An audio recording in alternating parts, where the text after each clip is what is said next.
A life unwritten. It was the year 1943. My father was a young medical doctor posted at a small dispensary in a village known as Chandagad, located on the border of two states of Maharashtra and Karnataka. It rained continuously for 8 months there, and the only activity during the remaining 4 months was tree cutting. It was a lesser known and thinly populated village surrounded by a thick and enormous forest. Since British officers came to hunt in the jungle, a small clinic was set up there for their convenience. None of the villagers went there because they preferred using the local medicines and plant. So there was nobody in the clinic except my father. Within a week of his transfer there, my father started getting bored. He was uprooted from the lively city of Pune to this slow and silent village where there seemed to be no people at all. He had no contact with the outside world. His only companion was the calendar on the wall. Sometimes he would go for a walk outside, but when he heard the roar of the tigers in the jungle nearby, he would get scared and walk back to the clinic as fast as he could. It was no wonder then that he was too afraid to step out at night because of the snakes that were often seen slithering on the ground. One winter morning, he heard heavy breathing outside his main door and bravely decided to peep through the window. He saw a tigress stretching and yawning in the veranda with her cubs by her side. Paralyzed with fear, my father did not open the door the entire day. On another day, he opened the window only to find snakes hanging from the roof in front of his house, almost like ropes. My father wondered if he was transferred to the village as a form of punishment for something he may have done, but there was nothing that he could do to change the situation. One night, he finished an early dinner and began reading a book by the light of a kerosene lamp. It was raining heavily outside. Suddenly, he heard a knock on the door. Who could it be? He wondered. When he opened it, he saw four men wrapped in a woolen rugs with sticks in their hands. They said to him in Marathi, Dr. Sahib, take your bag and come with us immediately. My father barely understood their rustic Marathi. He protested, but the clinic is closed and look at the time. The men were in no mood to listen. They pushed him and loudly demanded that he accompany them.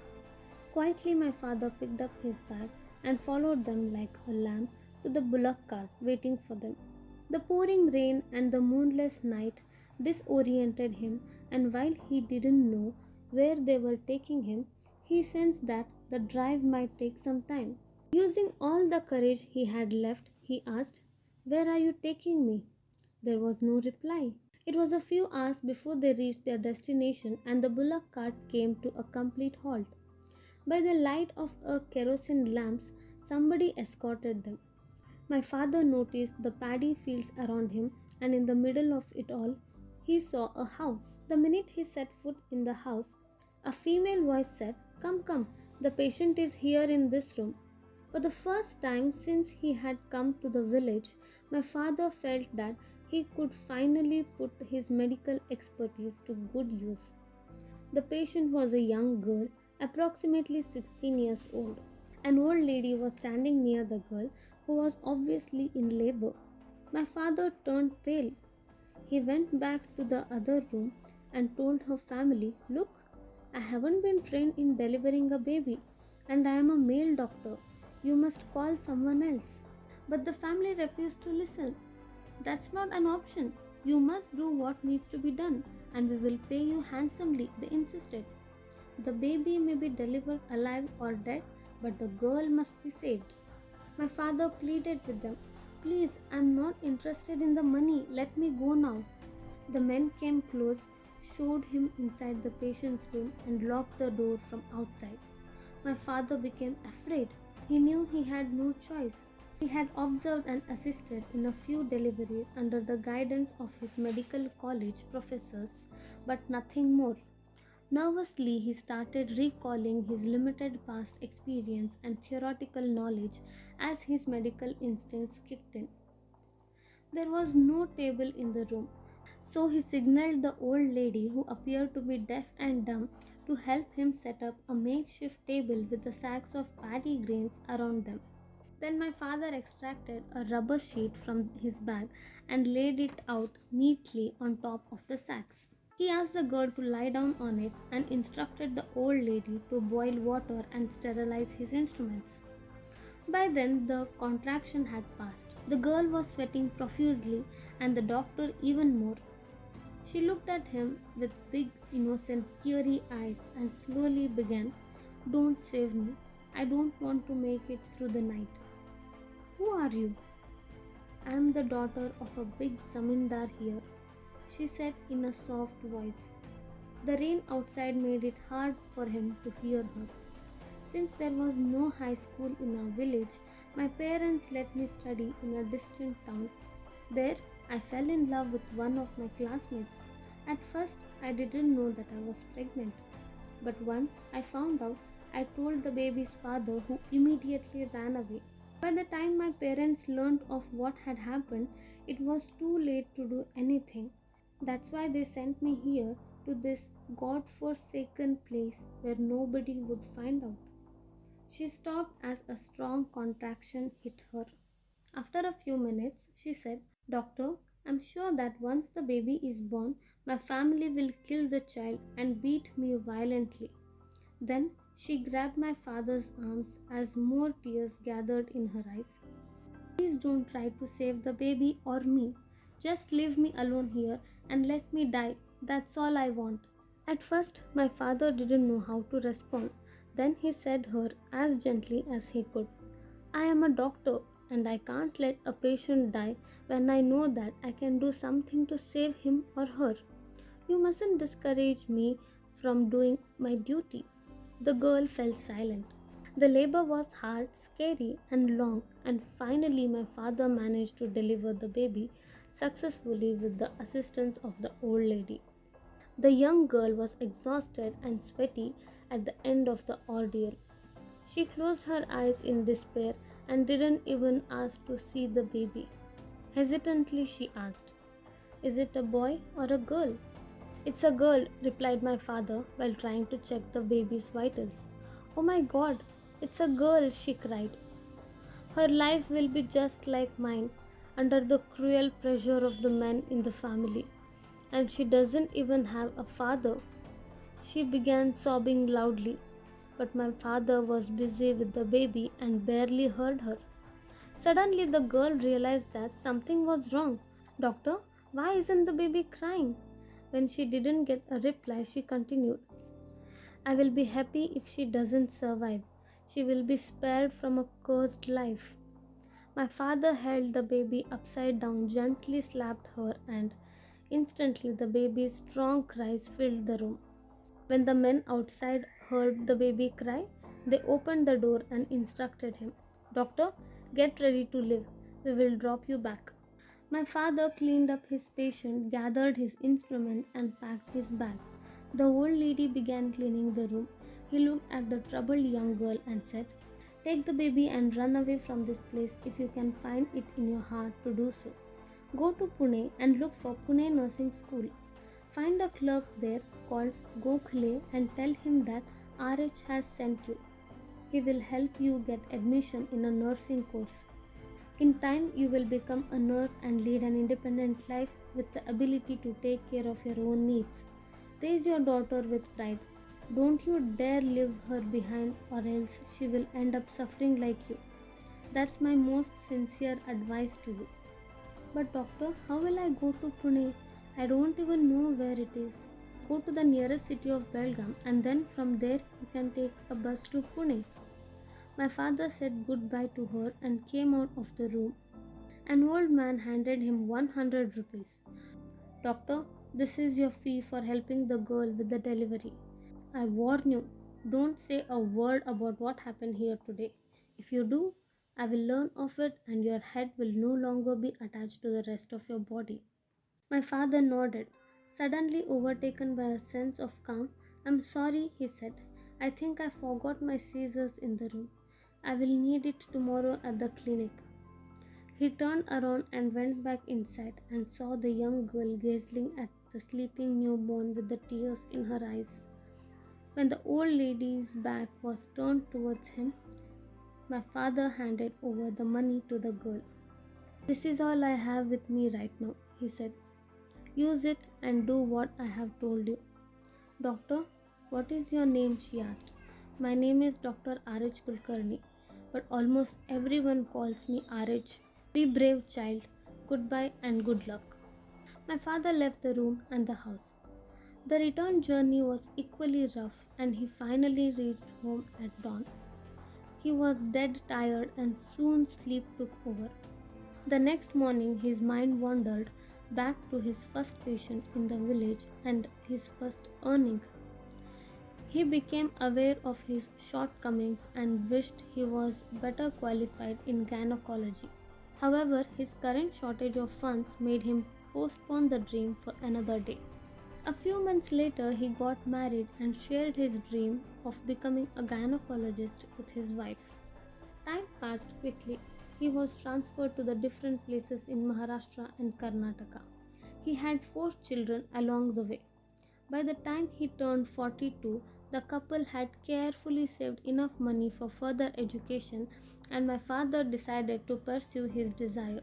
So, he left his family in Hubli and joined Egmore Medical College in Chennai and fulfilled his dream of becoming a gynecologist surgeon. He was one of the rare male gynecologists at that time. He went back to Hubli and started working at the Karnataka Medical College as a professor. His sympathetic manner towards the underprivileged and his genuine concern for the women and girls he treated made him quite popular, both as a doctor and as a teacher.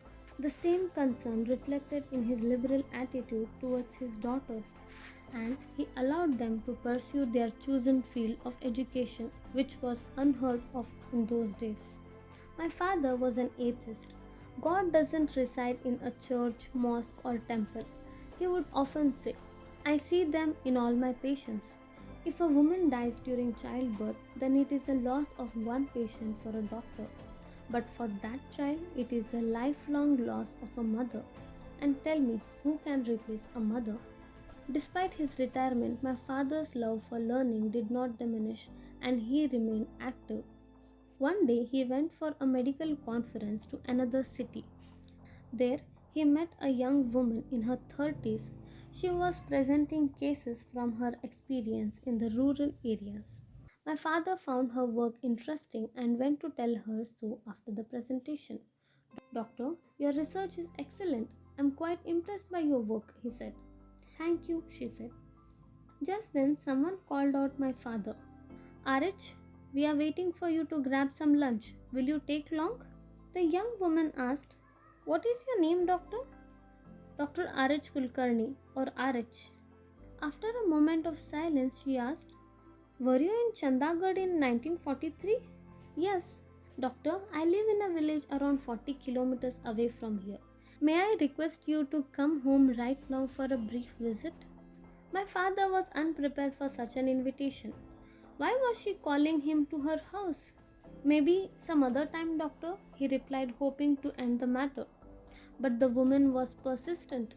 "You must come, please. Think of this as a request from someone who has been waiting for you for years now." My father was puzzled by her enigmatic answer and still refused, but she pleaded with him. There was something in her eyes, something so desperate that in the end he gave in and accompanied her to the village. On the way to the village, both of them exchanged ideas and she spoke animatedly about her work and her findings.